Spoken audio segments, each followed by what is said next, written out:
going on, Jerome's? So, of course, the storyline of the Minnesota Fighting Vikings this offseason, actually, there's a bazillion storylines, but the main one is JJ McCarthy. Now, to the shock and awe to The Athletic, to Ross Tucker, to a lot of media jabronis, the Vikings, they decided to go with JJ McCarthy, the quarterback they traded up and took number 10 overall last year, the highest drafted quarterback in team history. Oh, that guy, the 22-year-old, all he does is win no matter what.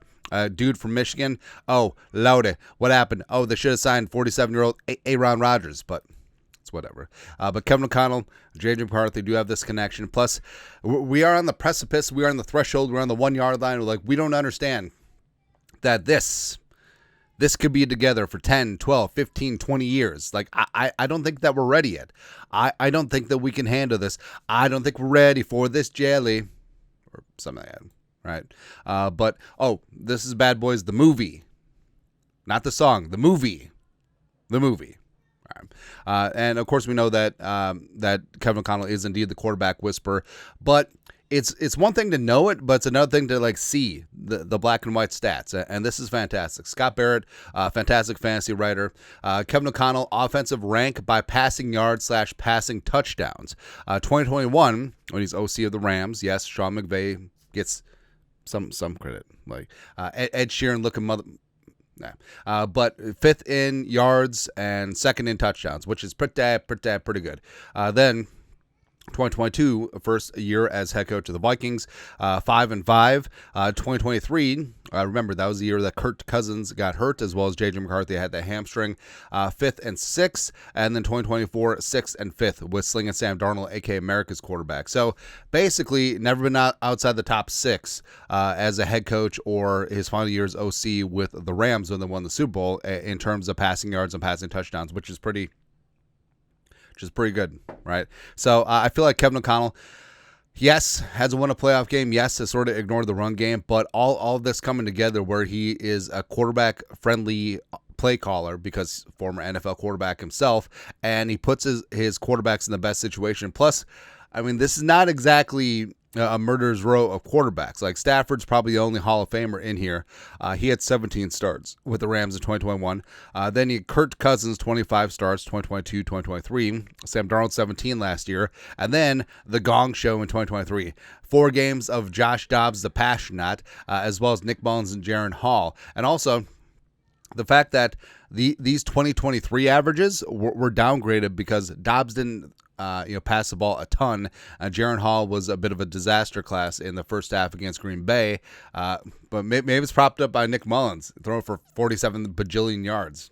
I don't know, but it does make you feel good about McCarthy and Kevin O'Connell long term, because again, it's one thing to say, okay, Kevin O'Connell is the quarterback whisperer indeed, but just to see the numbers where the Vikings have had a elite and consistent, more importantly, consistent passing game during Kevin O'Connell's tenure, especially during 2023, where Justin Jefferson missed a chunk of it. So you can't just attribute it to that. Also, the fact that the running game will actually help this out. It'll help, maybe not the entire bulk numbers, but just the efficiency of it, as well as improved interior offensive line.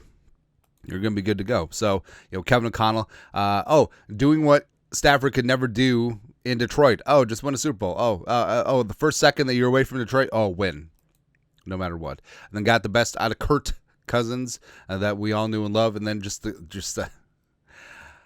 not gonna lie, like the 7-10 2023 season wasn't fun, but let's be honest, like Passionate Mania.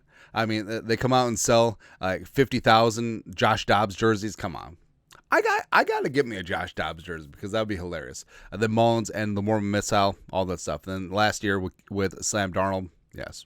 All right, so again, people always obviously felt good about this connection, this pairing.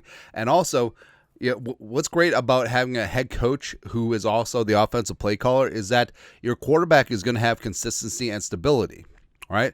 And so often, like if you have a head coach who's defensive-minded or a head coach who doesn't call offensive plays, if you have a scintilla of success as the OC, you're going to get snatched up for a head coaching job.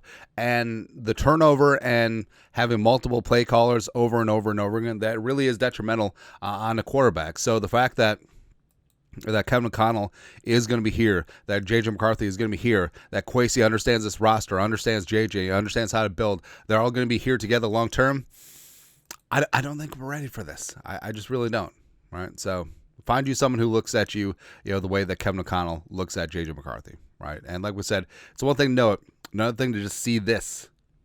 I think it's going to be good. I think the kid's going to be all right. Honestly, back envelope guessing, shooting from the hip, I would say this year the Vikings end up minimum top 10 in passing yards and passing touchdowns. Would you accept that for McCarthy's first year as a starter? I think it might be okay, especially since the running game is going to be amped up, and it will just continue to grow and show from there because you do have Darrisaw, you do have Jefferson, and everything's going to be okay. And if it isn't, we'll just start over because that's what we do as a team. Yeah. Anyways, your thoughts, our thoughts, a couple stats that show you that everything's going to be all right with Kevin O'Connell and JJ McCarthy, probably. Let us know your thoughts, our thoughts, comment section. You guys are the best, to do. Skol, production value.